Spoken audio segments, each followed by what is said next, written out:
Hello friends, and today we are here to discuss the chapter The Nationalist Movement in Indochina.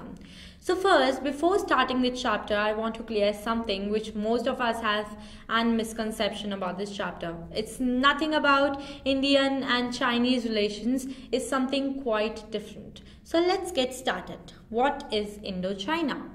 Indochina composed of the modern day countries of Laos, Vietnam and Cambodia. So these I'm talking about the modern days country, which are Laos, Cambodia and Vietnam, which has emerged from these Indochina, which was earlier known as Indochina. What does the early history of here shows us? The early history shows that people of different categories lived under the powerful shadow of the powerful empire of China. So they were quite more influenced by the Chinese people, their culture, their system of government, and all that Chinese had. So even if when a new and an independent country was established where what is known as central and northern Vietnam, the leaders continued to follow the Chinese system of governance and the Chinese culture. So this shows a very strong influence of Chinese relationships. Now Vietnam was also quite connected with the other world. Vietnam was connected to what is now known as Maritime Silk Route, which brought in people, goods and ideas. It was other trade routes connected it with hinterlands where non-Vietnamese people like Khmer Cambodians lived. So, there were other trade routes which connected Vietnam that composed of Indochina with other countries of Indochina like Cambodia where non-Vietnamese people, Khmer Cambodians lived. So now we are going to go on how were they, they colonized by the French. How do the French come into the scene here? It's actually, the colonization of French.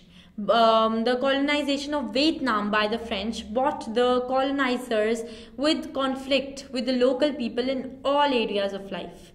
The most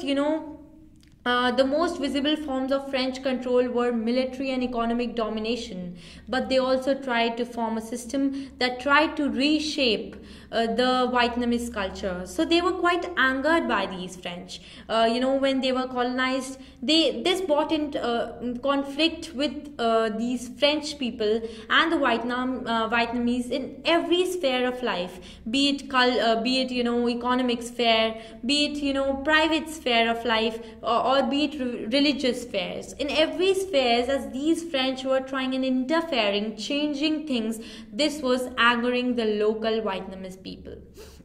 So now what nationalism? How did nationalism spread at this time? Nationalism spread as an effort of different sections of society to fight the French and everything that they represented, because they were so angered, so worried by their such an interference in their life. They tried to fight everything that represented French, their culture, their religion, their military, their economy, everything. So how did French eventually came into Vietnam and tried to, establish their control over Vietnam? They entered Vietnam in 1858. The French troops landed into Vietnam in 1858, and by the 1880s, they had established a firm grip over the northern region. After the Franco-Chinese War, they assumed the control of Tonkin and Annam. And by the 1887, the French Indochina was formed. So how it came along? First, the French troops landed. It was in 1858 that the French troops landed there. Then what happens was they try and fight a bit. So by 1880s, after a lot of fighting, they had a firm grip over the northern region of Vietnam, just the northern region. Now they wanted more power. We want more power. We even want the Chinese areas, the areas which are, dominated by the Chinese. So after the Franco-Chinese War, they, assumed the control of Tonkin and Annam. Now after that, what happened is that eventually, after all of the fighting, the Franco-Chinese War, in 1887, the French Indochina was formed. That means now we have established control over you. Now we are the French Indochina. So now what happened here is in the subsequent years, they sought to consolidate their power. Consolidate their power, this phrase means that they wanted to organize their power. They wanted to discover new ways of ruling the Vietnamese and everything that they could do to strengthen their rule. And what did the Vietnamese, the poor Vietnamese did? They reflected on the nature of loss that their country, Vietnam, was facing, and that the nationalism, the urge to fight with the French came out of this reflection that they were having. There was one blind poet, Nguyen Den Chui, who was who bemoaned what was going through his country, what he had to face, what his country was having to face. Now, what were colonies for? This question arose in the mind of the French and even the Vietnamese. The colonies were essential to supply natural goods. So, Vietnamese also had a rich, natural resources with them. So they could extract it from the Vietnamese. And what are the other things that they, had the colony for? Even French had a dilemma kind of a thing in their mind, that all the advanced European countries, like the other Western countries, they believed that all the advanced European countries had a mission to bring their benefits of civilization to the backward people. So, this statement actually reveals that they thought that Vietnamese were very backward and they could never ever compete with the French. Now, how did they start? They started by building canals and draining the Mekong Delta. The vast irrigation systems, of course, they were more advanced in the technology than the poor Vietnamese. So the vast irrigation systems were established, which consisted of canals, earthworks, and whatnot. And how were they established? They were established by using forced Vietnamese labor.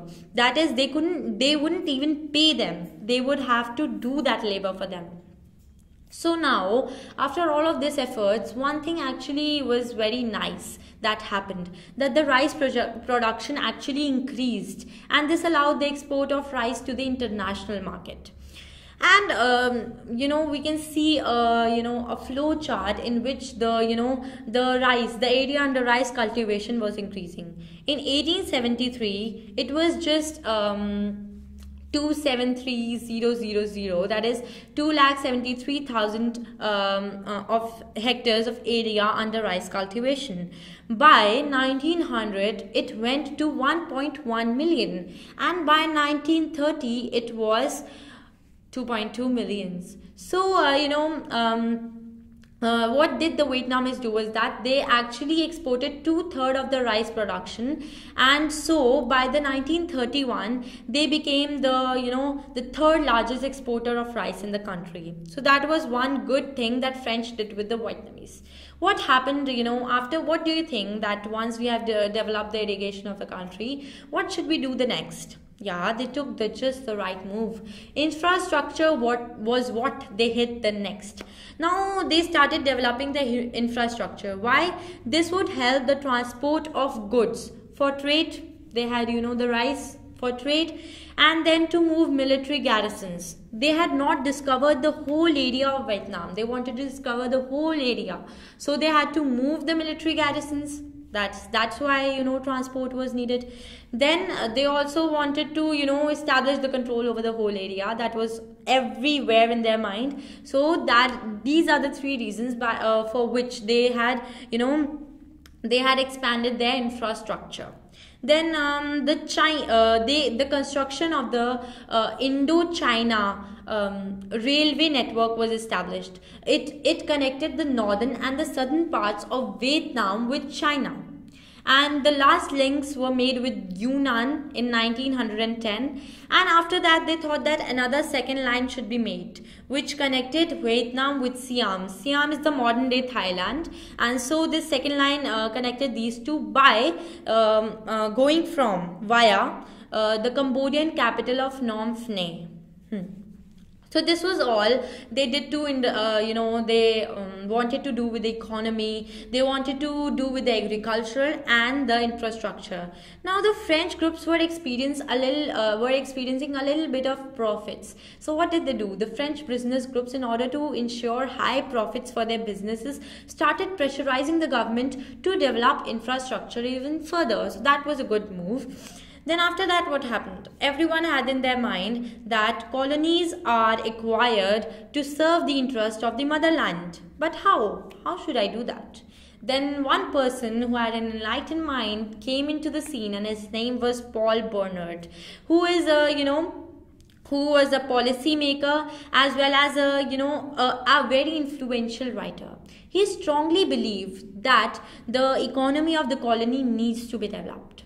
He argued that why are colonies, why do we acquire colonies? We acquire colonies for making profits. So if the economy of the colony is developed and the standard of living of people is raised, then they would buy more goods, and so the markets would consequently develop. And so this would result in more profits for the French businesses. So it is all going like a flow chart, like a story if you take it. First, standard of living of people will be raised, they'll buy more goods, and then the market would expand, and then this would profit the French businesses. At last we have to see the French.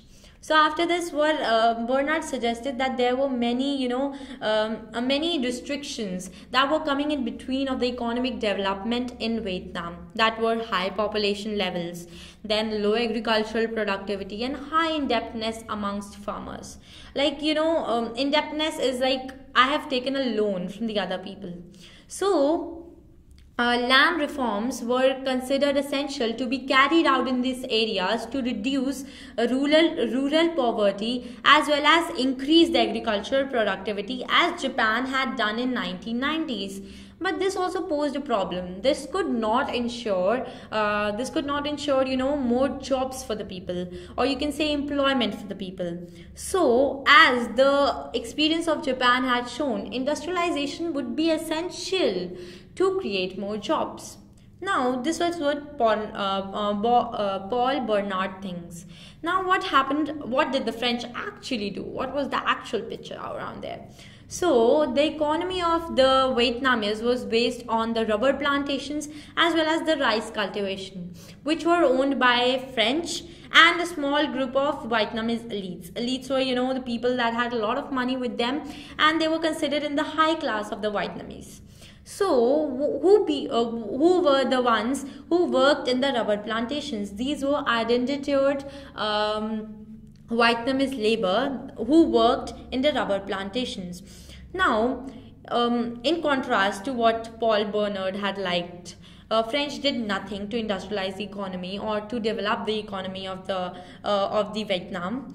Landlordism spread as a result, and the rates and the standard of living declined. So it was going below what was expected. Paul Bernard wanted to develop the economy, so they did nothing to develop the economy. So instead, landlordism spread, and the standards of living, instead of increasing, they decreased. So this is all the scenario, what happened when the French came, and what were their dilemmas, and what did they try to do. Now if you want to know more about how did they try and influence the education field, the hygiene and all of that sorts, then you've got to see my other videos as well. Thank you.